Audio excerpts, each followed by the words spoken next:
साथियों नमस्कार।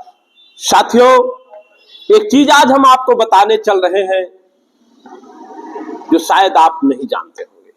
वह यह है कि पुलिस की वर्दी फाड़ना कोई जुल्म नहीं है। ऐसा मैं नहीं कह रहा हूं, ऐसा जिले के कप्तान कह रहे हैं कि पुलिस की वर्दी फाड़ना क्या अपराध है, किस धारा के अंतर्गत आता है। वर्दी फाड़ के कोतवाल ने क्या अपराध कर दिया। मैं बात कर रहा हूं 13 तारीख को कांग्रेस पार्टी के लोगों के धरना प्रदर्शन में जिस तरीके से फिल्मी स्टाइल में एक इंस्पेक्टर नारद मुनि सिंह ने अपनी वर्दी को फाड़ा, सरेरात पब्लिक प्लेस पे वर्दी का अपमान किया, उस बात को मैं आपके बीच रख रहा हूं। उसको लेकर के जब कांग्रेस पार्टी के लोग जिले के कप्तान से मिलने गए तो जिले के कप्तान सोमेन वर्मा ने कहा कि वर्दी फाड़ना किस धारा के अंतर्गत आता है, वर्दी फाड़ना कौन सा जुल्म है, क्या मुकदमे दर्ज कर दूं मैं अपने उस पे। साथियों, इस कप्तान को यह नहीं दिखता, सुल्तानपुर के कप्तान को, कि वर्दी फाड़ना किस धारा के अंतर्गत आता है, लेकिन इन कप्तान को यह जरूर दिखता है कि मसाल जुलूस देशद्रोह के श्रेणी में आता है। यही कप्तान, जिले के सुल्तानपुर जनपद के कप्तान, कुछ दिनों पहले जब हम कांग्रेस पार्टी के लोगों ने मसाल जुलूस निकालने की परमिशन मांगने इनसे गए, इन्होंने कहा था हम परमिशन नहीं देंगे, मसाल जुलूस निकालोगे तो आपके ऊपर देशद्रोह का मुकदमा चलाऊंगा। मसाल जुलूस देशद्रोह का प्रतीक है। शायद ये भूल जाते हैं ये वही मसाल है जिस मसाल को गांधी जी, नेहरू जी, भगत सिंह, चंद्रशेखर आजाद, मौलाना अबू कलाम, सरदार पटेल, डॉक्टर भीमराव अंबेडकर ने मसाल उठाई अपने हाथों में और मसाल लेके चले और देश को आजाद करवा दिए। उसी मसाल की देन है कि हम और आप आजाद और स्वतंत्र घूम रहे हैं, अपने अधिकारों को सुरक्षित कर रहे हैं। लेकिन साथियों, सत्ता में बैठे हुए लोगों को हमारी आपकी आजादी इनकी आंखों में चुभ रही है। हमें आपको फिर ये गुलामी की तरफ अग्रसरित करना चाहते हैं, गुलामी की तरफ ले जाना चाहते हैं।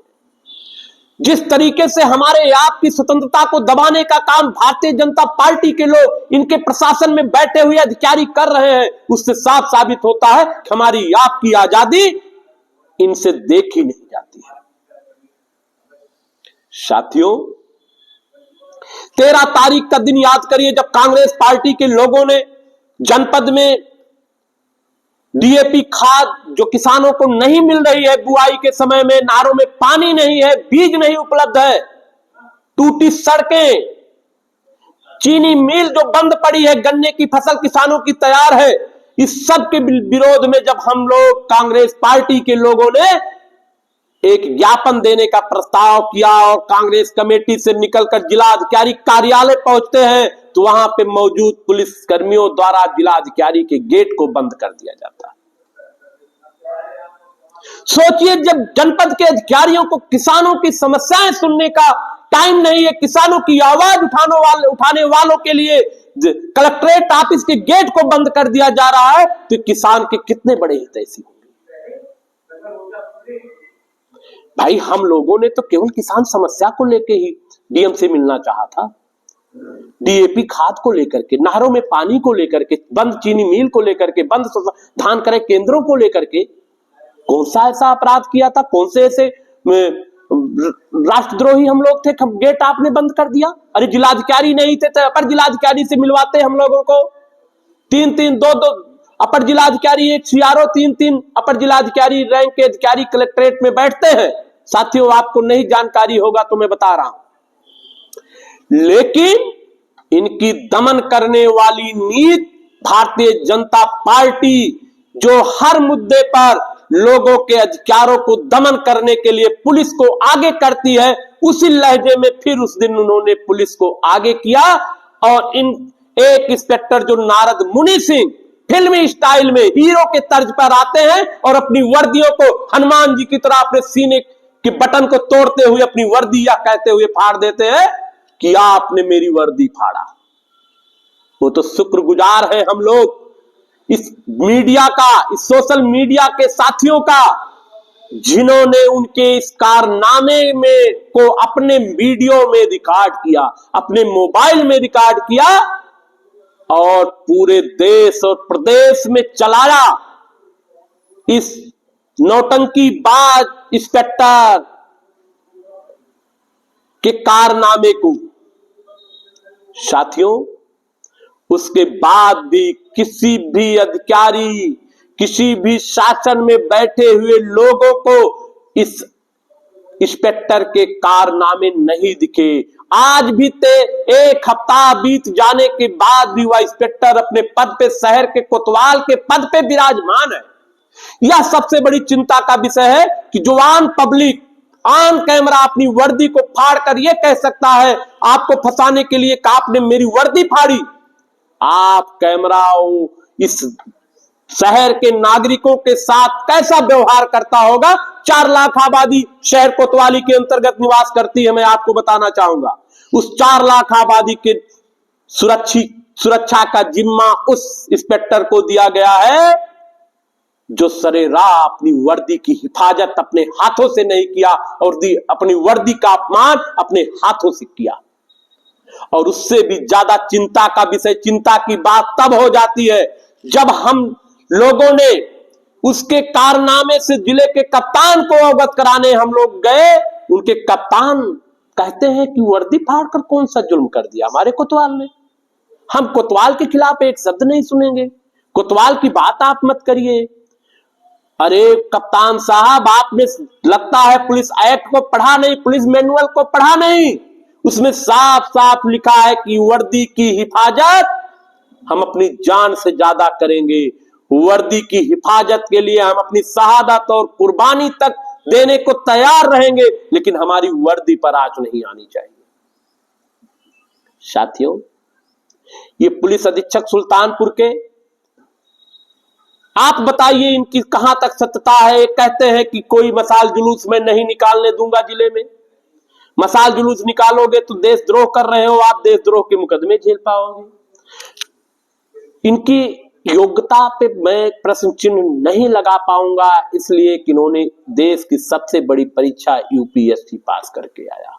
लेकिन हां, एक बात मैं जरूर कहना चाहूंगा कि ये जो नरेंद्र दामोदर दास मोदी का बुद्धिबंद घोटाला है ना, उस घोटाले के हिस्से जिले के कुछ अधिकारी जरूर बन रहे हैं। उनकी बुद्धि बंद होने के कागार पे आ गई है। वो नरेंद्र दामोदर दास मोदी के बुद्धिबंद घोटाले का हिस्सा बन गए।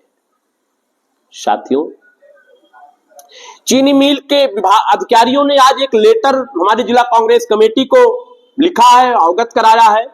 हम लोगों ने मांग किया था चीनी मिल बंद हो गई है, चीनी मिल को चलाया जाए। चीनी मिल बेचने के कगार पे है, चीनी मिल बेचने की पूरी प्रपोजल बन गया है। तो मालूम है उस लेटर में चीनी मिल के अधिकारी ने क्या लिखा है? उन्होंने ये नहीं लिखा है कि चीनी मिल बंद कर दिया हूं। उन्होंने यह जरूर लिखा है, कुछ सेंटरों के नाम दिए हैं कि इन सेंटरों को मैं मिझौड़ा से जोड़ दिया हूं, इन सेंटरों को मैं मसौदा से जोड़ दिया हूं और इन सेंटरों को मैं हैदरगढ़ से जोड़ दिया हूं। साथियों, क्या समझा जाए? क्या चीनी मिल चलेगी?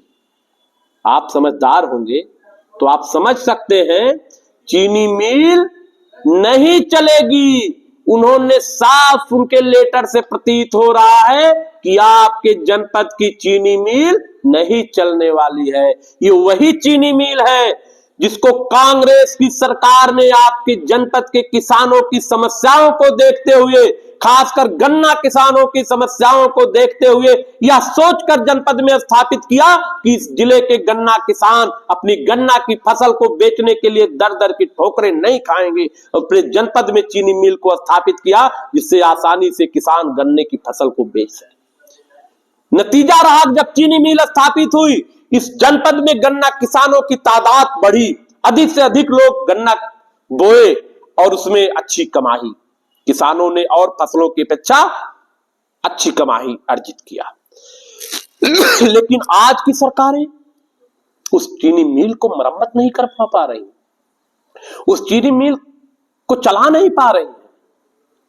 अरे साथियों, किसी के पूर्वज लायक रहते हैं तो महल बनवाते हैं, और किसी के बच्चे जब नालायक होते हैं उस महल की पेंटिंग नहीं करवा पाते हैं, उस महल की सुरक्षा नहीं करवा पाते हैं, उस महल का रखरखाव नहीं करवा पाते हैं। तो आप समझ सकते हैं कि एक सरकारें थी जिन सरकारों ने चीनी मिल को स्थापित किया, और एक सरकार है जो चीनी मिल को नहीं चला पा रही। साथियों, एक और बात बता दूं पढ़ने वाले छात्रों के लिए। आज हमने देखा कहीं पेपर में गजट, गोरखपुर में नगर निगम ने तहसीलदार, राजस्व निरीक्षक और लेखपाल की भर्ती संविदा पे निकाला है। संविदा नहीं, ठेके पे, आउटसोर्सिंग के जरिए वो तहसीलदार भर्ती करेंगे, आउटसोर्सिंग के जरिए राजस्व निरीक्षक भर्ती करेंगे। जो हमारी लोक सेवा आयोग परीक्षाएं करवाती है ना यूपीएससी से, वो भर्ती अब आउटसोर्सिंग से एक ठेकेदार करेगा। और जब एक ठेकेदार एक तहसीलदार की भर्ती करेगा तो उस तहसीलदार से कितनी पारदर्शिता की आप सोच सकते हैं। साथियों, हमें आपको फिर से गुलामी की तरफ अग्रसरित किया जा रहा है। मैं आपसे निवेदन कर रहा हूं कि गुलाम मत बनिए। हमारे आपके पुरखों ने अपने खून से हमारी आजादी को सींचा है, हमारी आजादी को हमको दिलाने के लिए अपनी जानों की कुर्बानी दिया है, अपनी शहादतें दिया है।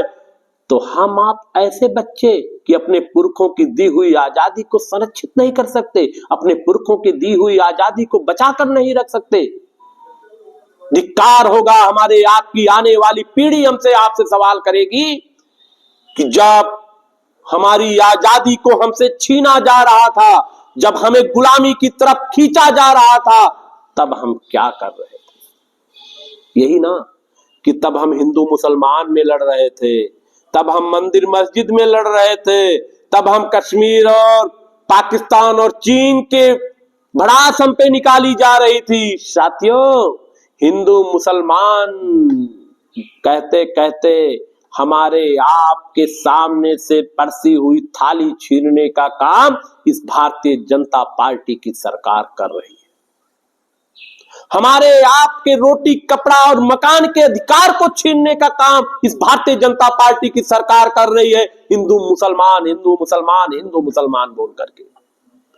साथियों, बहुत से मुद्दे हैं, आप विचार करिए। जिस जिले में कप्तान की वर्दी फाड़ने पर कोई मुकदमा नहीं बनता है, जब वो कप्तान स्वयं कोतवाल की वर्दी फाड़ने पर कोई मुकदमा नहीं बनता है, जब वो कोतवाल स्वयं वर्दी फाड़े।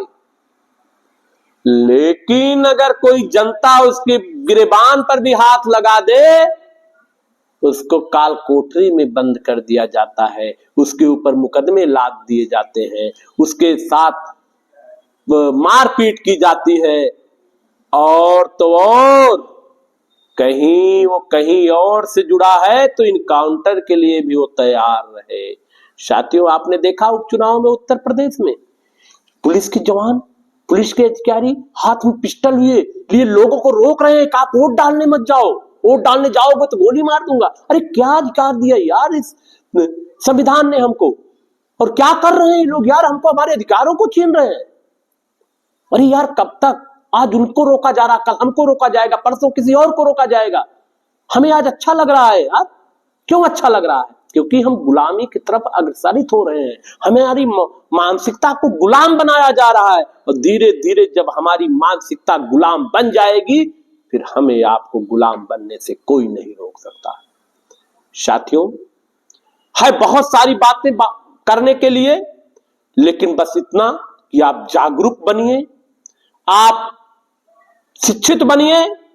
नरेंद्र दामोदर दास मोदी के बुद्धि बंद घोटाले का हिस्सा बनने के बजाय आप अपने बच्चों को पढ़ाइए, लिखाइए और उनको अच्छी शिक्षा दीजिए, जिससे उन पे कोई तानाशाह शासक उनकी बुद्धि बंद करने की सोच भी ना सके। इसी के साथ मैं अपनी वाणी को विराम देता हूं।